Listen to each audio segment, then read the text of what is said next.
பொய் நிறைந்த உலகில் மெய்பரப்ப வந்து மெய்நிலை கொண்ட ஞானி, மாபெரும் கவஞானி, மஹபூப சுபஹானி, மாஷூக ரஹ்மானி, குத்துப ரப்பானி, திந்தீலே நூரானி, பீரே லாசானி, ஷாஹின் ஷாஹ் லா மக்கானி, மொஹீயுத்தீன் அப்துல் காதிர் ஜீலானி ரலியல்லாஹு தஆலா அன்ஹு அவர்களுடைய நினைவை நாம் எல்லா மக்களுடைய உள்ளங்களிலும் பசுமைப்படுத்தும் வண்ணம் இங்கே மௌலிது ஷரீப் மற்றும் பயான் நிகழ்ச்சிகளை நடத்தி கொண்டிருக்கிறோம். இந்த மௌலிது ஷரீப் நடத்துவதனால் கௌசுல் ஆலம் மொஹீயுத்தீன் அப்துல் காதிர் ஜீலானி அவர்களுடைய புகழை பாடுவதனால் நமக்கு என்ன கிடைக்கும் என்பதை நாம் ஓதிய மௌலிது ஷரீஃபிலே சுட்டி காட்டுகிறார்கள். தூபா லிதுல்லாபில் ஜனாபில் அக்ரமி ஆயினி ஜனாபில் குதுபி ஹுசன் ஆதமி அஸ்ஸய்யிதுல் ஹஸனி பாதின் அஷாபி மத்ஹூலி தாஹா ஹைதரில் லிதகல்லுமி. கௌசுல் ஆலம் மொஹீயுத்தீன் அப்துல் காதிர் ஜீலானி ரலியல்லாஹு அன்ஹு அவங்க வலிமார்களிலேயே ராஜாளி பட்சியாக இருக்கிறார்கள். பறவைகளிலே மிக உயர்ந்த சிறந்த பறவை ராஜாளி பட்சி. அது மாதிரி வலிமார்களிலே மிக உயர்ந்த அந்தஸ்தை பெற்றவர்கள் அவர்கள். மத்ஹூலி தாஹா ஹைதரில் தகல்லுமி, நபிகளின் கோமான் முஹம்மது முஸ்தபா ஸல்லல்லாஹு அலைஹி வஸல்லம் அவர்களுடையும் அன்னாரின் மருகர் ஹஜ்ரத் அலி ரலியல்லாஹு தஆலா அன்ஹு அவர்களுடையும் உமிழ்நீரை உண்டவர்கள். எனவே அவர்கள் சாதாரண வழி அன்று. அந்த வழியில் அவர்களுடைய திருப்புகழை பாடி எவர் மௌலூது ஓதுகிறாரோ, அவருடைய மஹப்பத்தை வெளிப்படுத்துகிறாரோ, அப்படிப்பட்டவருக்கு தூபா லிதுல்லாபில் ஜனாபில் அக்ரமி, அவர்களுக்கு சொர்க்கம் கிடைக்கும் என்று சொல்கிறார்கள். சுப்ஹானல்லாஹ். எல்லா மக்களும் இந்த பைத்தை ஓதும்போது, ஆயிரக்கணக்கான லட்சக்கணக்கான மக்கள் பக்தியோடு ஓதும்போது இந்த துவாவை அல்லாஹ் ஜல்ல ஷஅனுஹு வ தஆலா அந்த லட்சம் மக்களுள் ஒருவருடைய துவாவையாவது ஏற்றுக்கொள்ளாமலா இருப்பான்? 40 முஸ்லிம்கள் எங்கே கூடுகிறார்களோ அங்கே ஒரு வலியுல்லா இருக்கிறார்கள் என்று எம்பெருமானார் ஸல்லல்லாஹு அலைஹி வஸல்லம் சொல்றாங்க. அப்போ கௌசுல் ஆலம் அவர்களுடைய இந்த புகழ் பாட்டை நாம் பாடுவதில் எவ்வளவு பெரிய சிறப்பு இருக்கிறது. இந்தியாவிலே வடநாட்டிலே புர்ஹான்பூர் என்ற ஊர் இருக்கிறது. அங்கே கோபாலன் என்ற ஒரு இந்து பெரியார் ஒருவர் இருந்தார். ரொம்ப சாலியான மனிதர்.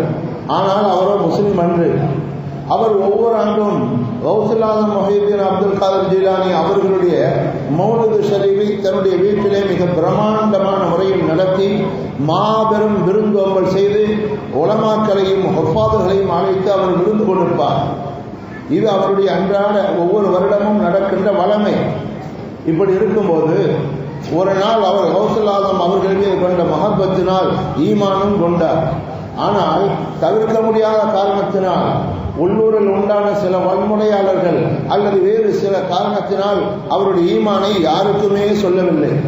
ஒரு நாள் அவர் மௌத்தா போனார்.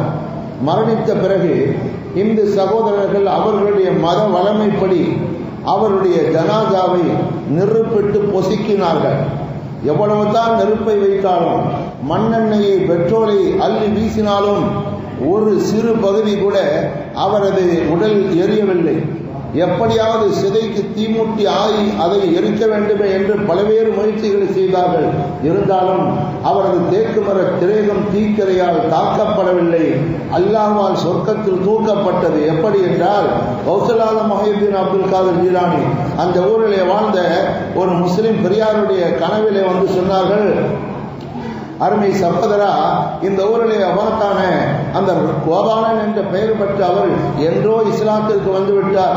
தவிர்க்க முடியாத நிலையில் அவர் இஸ்லாத்தை வெளிப்படுத்தவில்லை. அல்லாஹ்வுடைய பட்டியலிலே அவருடைய பெயர் சாதுல்லா என்று எழுதப்பட்டிருக்கிறது.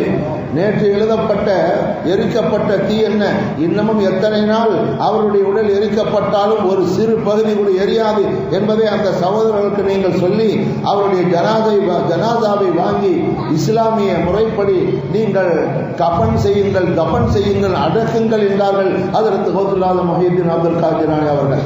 அதற்கு பிறகு அவ்வாறே செய்யப்பட்டது என்றால் கௌசுல் ஆலம் மொஹீயுத்தீன் அப்துல் காதிர் ஜீலானி ரலியல்லாஹு தஆலா அன்ஹு அவர்கள் மீது கொள்கின்ற அந்த மஹப்பத்து, இது போன்ற நிகழ்ச்சிகள் நமக்கு எவ்வளவு பெரிய லாபத்தை பெற்றுத் தருகின்றன. இந்த உலகத்திலும் அவர்களுடைய துஆ கிடைக்கும், மறு உலகத்திலும் அவர்களுடைய துஆ கிடைக்கும். கௌசுல்லாதம் அவர்கள் அரபி பாஷை பேசக்கூடிய அரபு நாட்டிலே பிறந்தவர்கள் அல்ல. அவங்க பிறந்தவர் ஈரான்ல ஜீலான் என்ற ஊரில் பிறந்தார்கள். அப்படிப்பட்ட கௌசுல்லாதம் அவர்கள் அரபி தாய்மொழியாக கொண்ட பகதாதில் இருக்கின்ற எத்தனையோ ஆலிம்கள் மத்தியிலே அரபியிலே மிக அருமையாக சொற்பொழிவாற்றுவார்கள். चाहे साल उम्र अदीद गुजश मिजाज तो अजहाल तिबली नगश अमाबा अबाहु हवसागती दमेबा मसाले न पर्दागती. இப்படித்தான் ஈரான்ல பேசுவாங்க. அதைத்தான் பேசிட்டு இருந்தாங்க. கௌசுல்லாதம் அரபியே தெரியாது. ஆனால் அரபு நாட்டிலே பகதாதிலே பிறந்த அரபிகள் எல்லாம் அசந்து போகின்ற அளவிற்கு அற்புத சொற்பொழிவாற்றக்கூடிய ஆற்றல் எப்படி வந்தது என்றால் அதற்கு விடையைத்தான் இந்த மௌலிதிலே சொன்னார்கள். மத்துமூலி தாகா ஹைதர் கல்வி. அவங்க சாதாரண ஆளும் கிடையாது. அண்ணலாம் பெருமானார் அஹ்மதங்கள் கோமா முகமது ஸல்லல்லாஹு அலைஹி வஸல்லம் அவர்களால் அருமை பேரரே வாயை திறங்கள் என்று சொல்லி தன்னுடைய உமிழ்நீரை போட்டார்கள். அதை தொடர்ந்து வந்த அலி ரலியல்லாஹு தஆலா அவர்களும் தன்னுடைய உமிழ்நீரை அன்னாரின் வாயிலே உமிழ்ந்தார்கள். அதனால் கடை திறந்த வெள்ளமாய், மடை திறந்த வெள்ளமாய், கடை திறந்த வியாபாரமாய் ஹஜ்ரத் கௌசுல்லாதம் அவர்கள் அரபியிலே மக்கள் ஆச்சரியப்படுகின்ற அளவிற்கு சொற்பொழிவாற்றக்கூடிய பாக்கியத்தை பெற்றவர்கள். உலமாக்கள் மூலம் நாம் அறிகிறோம். முன்னர் உரையாற்றிய ஹஜ்ரத் மஸ்தாது கூட சொன்னாங்க, 100 ஆலிம்கள் அவர்களை மடக்குவதற்காக வந்தபோது அந்த 100 ஆலிம்களுடைய உள்ளத்தில் இருந்த அந்த கேள்விகளை எல்லாம் என்னவென்றே தெரியாமல் அழித்து விட்டார்கள். 100 ஆலிம்களும் கௌசுல்லாதம் அவர்களை வந்து மடக்குவதற்காக முனைந்த போது ஒரு ஒளி ஒன்று கௌசுல்லாதம் அவர்களுடைய நெஞ்சத்திலிருந்து புறப்பட்டு எதிரே இருந்த 100 ஆலிம்களுடைய உள்ளத்திற்குள்ளும் புகுந்தது. அவர்களுடைய வினாக்கள் அனைத்தையும் அவர்களுக்கு மறக்கடித்தது. எதற்காக வந்தோம், ஏன் வந்தோம் என்பதை தெரியாமல் அந்த 100 ஆலிம்களும் பைத்தியம் பிடித்ததை போல அவர்கள் கதறினார்கள். கௌசுல்லாதம் அவர்கள் பயப்படாதீர்கள் என்று சொல்லி 100 ஆலிம்களையும் கட்டி தழுவி அவர்கள் அரவணைத்தார்கள். அரவணைத்ததற்கு பின்னர் நீங்கள் வந்து கேட்க வேண்டும் என்று நினைத்த காரியம் இது, பதில் இது என்று அவர்களுக்கு விடை பெற்றார்கள், விடை தந்தார்கள். இந்த ஆற்றல் கௌசுல்லாதம் அவர்களுக்கு எப்படி வந்தது? கௌசுல்லாதம் அவர்கள் அடுத்தவருடைய உள்ளத்தில் இருக்கின்ற அந்த எண்ண ஓட்டத்தை எப்படி புரிந்தார்கள்? அது என்ன சாதாரண விஷயமா? ஒரு மனிதன் வெளியே சட்டை போட்டிருக்கிறான், உள்ள பனியன் போட்டிருக்கான், பனியனுக்குள்ள உடல் சதை, உடலுக்குள்ள கல்பு, அந்த கல்புக்குள்ள ஓடுகின்ற எண்ணம், அந்த எண்ணத்தை கல்பை தோண்டி பார்த்தா கூட யாருக்கும் தெரியாது. ஆபரேஷன் பண்ணி ஒரு மனிதனுடைய நெஞ்சத்தை பிளந்தாலும் அவனுடைய கல்புக்குள்ளே ஓடுகின்ற எண்ண ஓட்டம் யாருக்கும், மருத்துவருக்கு கூட புரியாது, ஆபரேஷன் டாக்டர் கூட வழங்காது. ஆனால் கௌசுல்லாதம் இங்கிருந்தே பார்க்கிறார்கள் என்றால் அவர்களுடைய பார்வை நம்மை போன்ற கண் பார்வையோடு பார்க்கின்ற பார்வை அல்ல. அதைத்தான் எம்பெருமானார் ஸல்லல்லாஹு அலைஹி வஸல்லம் சொன்னார்கள், இத்தகு ஃபராசத்தல் முஃமினி வைன்னஹு யம்துரு பினூரில்லாஹ். அல்லாஹ்வுடைய வலிமார்கள், காமிலான மோமின்கள், ஓ மனிதர்களே, உங்களைப் போல் சாதாரண கண்கொண்டு அவர்கள் பார்ப்பது கிடையாது. அவர்கள் அல்லாஹ்வினால் வழங்கப்பட்ட ஸ்பெஷல் ஒளியினால், அல்லாஹ்வுடைய நூறினால் பார்க்கின்றார்கள். அந்த பார்வையை நீங்கள் பயம் கொள்ளுங்கள் என்றார்கள் ஹஜ்ரத் எம்பெருமானார் ஸல்லல்லாஹு அலைஹி வஸல்லம். இப்படிப்பட்ட ஞான பார்வையை பெற்றவர்கள் ஹஜ்ரத் கௌசுல்லாதம் ரலியல்லாஹு தஆலா அன்ஹு. அல்லாஹ் ஜல்ல ஷஅனுஹு வ தஆலா யாருக்கு நாடுகின்றானோ இது போன்ற கண் பார்வையை கொடுக்கிறான். சாதாரண நமக்கு கண் பார்வையை கொண்டினால் கண்ணாடி போடுகிறோம், கண்ணாடியை கல்பனா ஒழுங்கா பார்க்கிற பார்வையை தெரியாது. சிலருக்கு கிட்ட பார்வை, சிலருக்கு எட்ட பார்வை, பக்கத்தில் இருக்கின்ற எழுத்து தெரியாது, கண்ணாடி போடுறாங்க. சிலருக்கு தூரத்தில் இருக்கின்ற பொருள் தெரியாது, அதை பார்ப்பதற்காக கண்ணாடி போடுறாங்க. சாதாரண மனிதர்கள் பகல்லும் பார்க்கிறாங்க, இரவிலும் பார்க்கிறாங்க. மாலக்கண் உடையவன் இருக்கிறான், பகல்ல கண் தெரியும், ராத்திரில கண் தெரியாது. நமக்கு இருக்கிற கண்ணு தான் அவனுக்கு இருக்குது, அவனுக்கு இருக்கிற கண்ணு தான் நமக்கும் இருக்குது. இப்படி அல்லாஹ் ஜல்ல ஷஅனுஹு வ தஆலா சாதாரண மனிதனுக்கு கண்ணை கொடுத்தாலும் எல்லோருக்கும் ஒரே பார்வையை அல்லாஹ் ஜல்ல ஷஅனுஹு வ தஆலா கொடுப்பதில்லை. பூனைக்கும் கண் பார்வையை கொடுத்திருக்கிறான், ஆந்தைக்கும் கண் பார்வையை கொடுத்திருக்கிறான். பூனைக்கும் ஆந்தைக்கும் இரவிலும் கண் பார்வை தெரியுது. பூனைக்கு பகல்லும் தெரியும், ராத்திரிலையும் தெரியும். ஆந்தைக்கு பகல்ல தெரியாத, ராத்திரில இருட்டில் மாத்திரம் தான் தெரியும். சுப்ஹானல்லாஹ். அப்ப அல்லாஹ் ஜல்ல ஷஅனுஹு வ தஆலா ஒவ்வொரு படைப்புகளுக்கும் ஒவ்வொரு உயிரினங்களுக்கும் கண் பார்வையை கொடுக்கின்றான். ஆனால் எல்லோருடைய கண்ணும் ஒரே தரத்துடையவை அல்ல. அப்போ கௌசுல் ஆலம் முஹையத்தீன் அப்துல் காதர் ஜீலானுடைய பார்வை எதிரே இருக்கக்கூடிய மனிதர்களுடைய நெஞ்சத்தை ஊடுருவி உள்ளே சென்று என்ன எண்ணம் இருக்கிறது என்பதை கூட புரிகின்ற ஆற்றல் அவர்களுடைய இந்த சாதாரண கண்களுக்கு உண்டு என்றால், கண்களுக்கு இவ்வளவு பெரிய ஆற்றல் என்றால் அவர்களுடைய உச்சந்தலையிலிருந்து உள்ளங்கால் வரையில் இருக்கின்ற உடல் உறுப்புகளுக்கு எவ்வளவு பெரிய ஆற்றல் இருக்கும். இப்படிப்பட்ட கண் பார்வையை பெற்று அவர்கள் சொல்றாங்க, இன்ன ஐனைய பில்லாவுல் மஹ்பூத், இங்கிருந்து கொண்டே நான் லாவுல் மஹ்பூத்தை பார்ப்பேன் என்றார்கள். அதற்கு கௌசுல் ஆலம் முஹையத்தீன் அப்துல் காதர் ஜீலானி ரலியல்லாஹு அன்ஹு. அவங்களுடைய மகன் அப்துல் வஹாப் ரலியல்லாஹு அன்ஹு, இன்னொரு மகன் அப்துல் ரஸாக் ரலியல்லாஹு அன்ஹு, இன்னொரு மகன் அப்துல் ஜப்பார் ரலியல்லாஹு தஆலா அன்ஹு. அப்துல் ஜப்பார் ரலியல்லாஹு தஆலா அன்ஹு அவர்களுடைய மகன் சையது ஜமாலுல்லா கௌசுல் ஆலம் அவர்களுடைய அருமை திருப்பேரர். அந்த திருப்பேரரை பார்த்து ஒருமுறை சொன்னார்கள், அருமை பேராண்டி சையது ஜமாலுல்லா, உன்னுடைய ஆயுள் காலம் பிற்காலத்திலே கடைசி காலத்திலே விண்ணிலிருந்து இறங்குவார்களே அதற்கு ஈசா அலைஹிஸ்ஸலாத்து வஸ்ஸலாம் அவர்களுடைய காலத்தை நீங்கள் சந்திக்கின்றவரை வாழ்வீர்கள். அவர்களை சந்தித்தார் இந்த முஹையத்தீன் சலாம் சொன்னார் என்று என்னுடைய சலாத்தை சொல்லுங்கள் என்றார்கள். அதற்கு கௌசுல் ஆலம் முஹையத்தீன் அப்துல் காதர் ஜீலானி ரலியல்லாஹு அன்ஹு அவர்களுடைய அந்த பேரர் மௌலானா சையது ஜமாலுல்லா அவர்கள் இன்னமும் பிஸ்தாமியிலே வாழ்ந்து வருகிறார்கள். அபு யஸீத் பிஸ்தாமி ரலியல்லாஹு அன்ஹு இருக்கிற அந்த ஊரிலே தான் வாழ்ந்து வருகிறார்கள். ரிஜாலுல் கைப்ல இருக்கிறாங்க. இது மற்றவங்களுக்கெல்லாம் தெரியாது. அல்லாஹ் சுப்ஹானஹு வ தஆலா அந்த பேரருக்கு நீண்ட ஆயுளை கொடுத்திருப்பதை கௌசுல் ஆலம் முஹையத்தீன் அப்துல் காதர் ஜீலானி அவர்கள் புரிந்து இப்படியெல்லாம் சொல்கிறார்கள், செய்கிறார்கள். அல்லாஹ் சுப்ஹானஹு வ தஆலா வலிமார்களுக்கு தனி ஆற்றலை கொடுத்திருக்கிறான். அதுல கௌசுல் ஆலம் அவர்களை போன்ற அதிகமான அபார சக்தியை பெற்றவர்கள் எந்த வலிமார்களும் இல்லை என்று சொல்கின்ற அளவிற்கு அல்லாஹ் சுப்ஹானஹு வ தஆலா மிக உயர்ந்த பாக்கியத்தை அவங்களுக்கு கொடுத்திருக்கிறான். அதனால்தான் அவங்க நம்முடைய கண்ணை விட்டு மறைந்து வாழ்ந்தாலும் இந்த உலகத்தில் எங்கிருந்து கொண்ட ஆபத்துகள் கஷ்டங்கள் வரும்போது யா முஹையத்தீன் என்று சொன்னால் அந்த கஷ்டங்களையும் ஆபத்துகளையும் நீக்கக்கூடிய ஆற்றலை அல்லாஹ் சுப்ஹானஹு வ தஆலா அவர்களுக்கு கொடுத்திருக்கிறான். சிலர் சொல்லுவாங்க, அது எப்படி மௌத்தான பிறகு உதவி செய்ய முடியும், மௌத்தான பிறகு யாரும் உதவி செய்ய முடியாதுன்னு சொல்றாங்க. மௌத்தான பிறகு ஒரு மனிதனுக்கு எந்த சக்தியும் இல்லை என்பது மூமின்களுடைய அகீதா கிடையாது, அது காபிர்களுடைய அகீதா என்று அல்லாஹ் சுப்ஹானஹு வ தஆலா சூரத்துல் மும்தஹினாவுடைய கடைசி ஆயத்தில் சொல்றான். யா அய்யுஹல்லதீன ஆமனூ லா ததவல்லா கௌமன் கதிபல்லாஹு அலைஹிம் கத் யஸூன அல் ஆகிரதி கமா யஸல் குஃபாரு மின் அஸ்ஹாபில் குபூர். சில மனிதர்கள் உலகிலே வாழ்கிறார்கள், அவர்கள் மறு உலகத்தை நம்புவதில்லை. காபிர்கள் இறந்து விட்டவர்களால் எந்த உதவியும் வராது என்று நம்புவதை போல மறு உலகம் இல்லை என்று சில மக்கள் நம்புகிறார்கள். அப்படிப்பட்ட கூட்டத்தாரை மூமின்களை நீங்கள் தலைவர்களாக ஆக்கிக் கொள்ளாதீர்கள் என்று அல்லாஹ் சுப்ஹானஹு வ தஆலா திருக்குர்ஆனிலே சொல்கிறார். வேண்டுமானால் சூரத்துல் மும்தஹினாவுடைய கடைசி ஆயத்தை நீங்கள் எடுத்து நீங்கள் புரிந்து பாருங்கள்.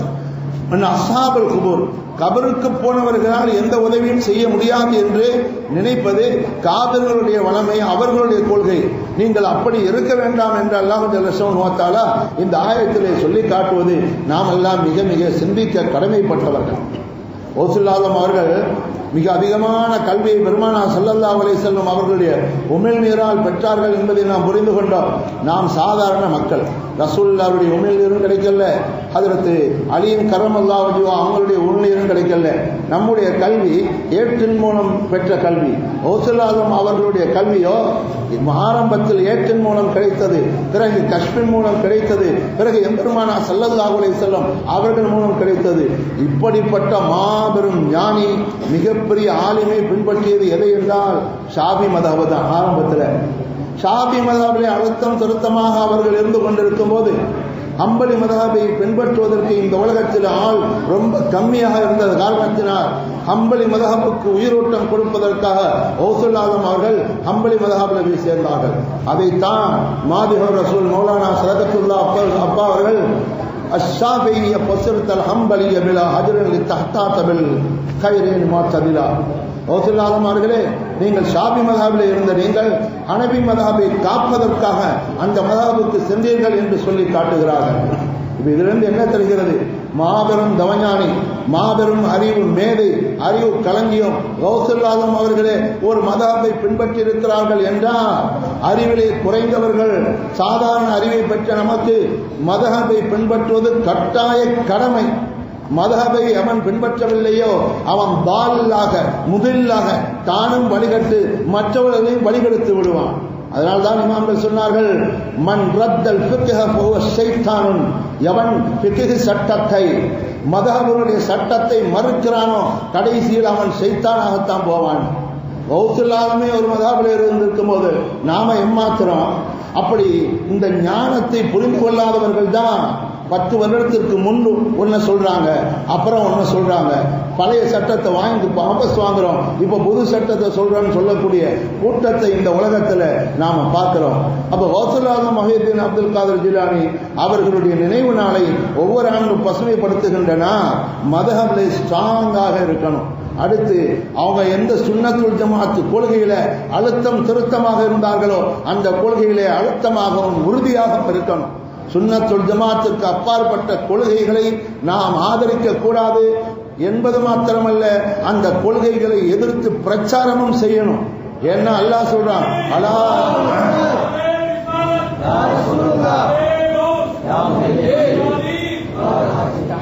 என்ன சொல்றான், அலா இன்ன அவுலியா அல்லாஹி லா கௌஃபுன் அலைஹிம் வலா ஹும் யஹ்சனூன். ஓ மனிதர்களே, அவுலியாக்கள்லாம் யாரு தெரியுமா? அவங்க கடந்த காலத்தை பற்றி பயப்படவும் மாட்டாங்க, கவலைப்படவும் மாட்டாங்க, எதிர்காலத்தை பற்றி பயப்படவும் மாட்டாங்க. கவலையும் கிடையாது, பயமும் கிடையாது. கடந்த காலத்தில் ஒரு மனிதனுடைய வாழ்க்கையில் எவ்வளவு நடந்திருக்கும், பொருளாதார கஷ்டம் நடந்திருக்கும், குடும்பத்தில் சிரமம் இருந்திருக்கும், வியாபாரத்தில் பெரிய நஷ்டம் இருந்திருக்கும். எந்த கவலையும் அவர்களுக்கு இருக்காது. நாளை நாம் ஒரு சட்டத்தை சொன்னால் நம்மை ஒருவன் எதிர்த்து கேள்வி கேட்பான், நம்மை அடிப்பான், உதைப்பான், சீட்டை கிழிப்பான், பதவியை விட்டு இறக்குவான் என்ற பயமும் இருக்காது. கடந்த காலத்தை பற்றிய கவலையும் இருக்காது, எதிர்காலத்தை பற்றிய பயமும் இருக்காது. இவர்கள் தான் அவுலியாக்கள் என்று அல்லாஹ் சொல்றான். அதனால்தான் அல்லாஹ் சொன்னான், அலா எச்சரிக்கை. மின்சார கம்பத்தில் நாம் பார்க்கிறோம், எச்சரிக்கை இங்க வராதுன்னு போட்டிருப்பான். மீறி போனவன் க்ளோஸ். அதனால்தான் அல்லாஹ் சொல்றான், அலா எச்சரிக்கை செய்கிறேன் மனிதர்களே, அவுலியா அல்லாஹி என்னுடைய நண்பர்கள் அவுலியாக்கள், லா கௌஃபுன் அலைஹிம் எதிர்காலத்தை பற்றி பயப்பட மாட்டார்கள், வலா ஹும் யஹ்சனூன் கடந்த காலத்தை பற்றி கவலைப்பட மாட்டார்கள். அப்படிப்பட்ட அவுலியாக்களோடு நீங்கள் விளையாடினால் உங்களுக்கு நாசம் என்பதற்காகத்தான் அலா அறிந்து கொள்ளுங்கள் என்று அல்லாஹு ஜல்ல ஷஅனுஹு வ தஆலா சொல்கிறான். அப்படிப்பட்ட வழிமார்களே மிக உயர்ந்த வலியுல்லா கௌசுல் ஆலம் என்று இருக்கும்போது அந்த கௌசுல் ஆலமை அவமரியாதையாக ஒவ்வொருவன் பேசினார், மரியாதை குறைச்சலாக அவர்களோடு நடந்தால், அவர்களுடைய தர்பாரை குறை கண்டால் அவனுடைய கதி எல்லாம் என்ன ஆகும்? வரலாற்றில் எத்தனையோ படிப்பினைகள் நமக்கு இருக்கின்றன. அல்லாஹு ஜல்ல ஷஅனுஹு வ தஆலா இந்த புனிதமிக்க மீலாது விழா குழுவினர்கள் நடத்துகின்ற இந்த புனித மஜ்லிஸை, மௌலிது மஜ்லிஸை, பயான் மஜ்லிஸை, நம்முடைய முன்னோர்கள் உருவாக்கிய இந்த கௌசியா மஹாலை அல்லாஹு ஜல்ல ஷஅனுஹு வ தஆலா கபூல் செய்வானாக. உலகமெங்கும் எங்கு போனாலும் சரி, முஹியுத்தீன் மஸ்ஜித் இருக்கிறது, தமிழ்நாட்டில் இருக்கிறது, வடநாட்டில் இருக்கிறது, அமெரிக்காவுக்கு போனா கூட அங்க முஹியுத்தீன் தர்கா இருக்கிறது. நெட்ல அடிச்சு பாருங்க வரும். அப்போ உலகம் பூரா முஹியுத்தீன் மஸ்ஜித், முஹியுத்தீன் ஸ்கூல், முஹியுத்தீன் தர்கா என்று இருக்கிறது என்றால் கௌசுல் ஆலம் அவர்களை போன்ற ஒரு வலியில்லா இல்லை என்பதைத்தான் அதை காட்டுகிறது. அவர்களுடைய புகழை பரப்புகின்ற உயர்தரமான கூட்டத்தில் நம்முடைய மௌத் வரை அல்லாஹ் ஜல்ல ஷஅனுஹு வ தஆலா வைப்பானாக. வாஹிர் தஅவானா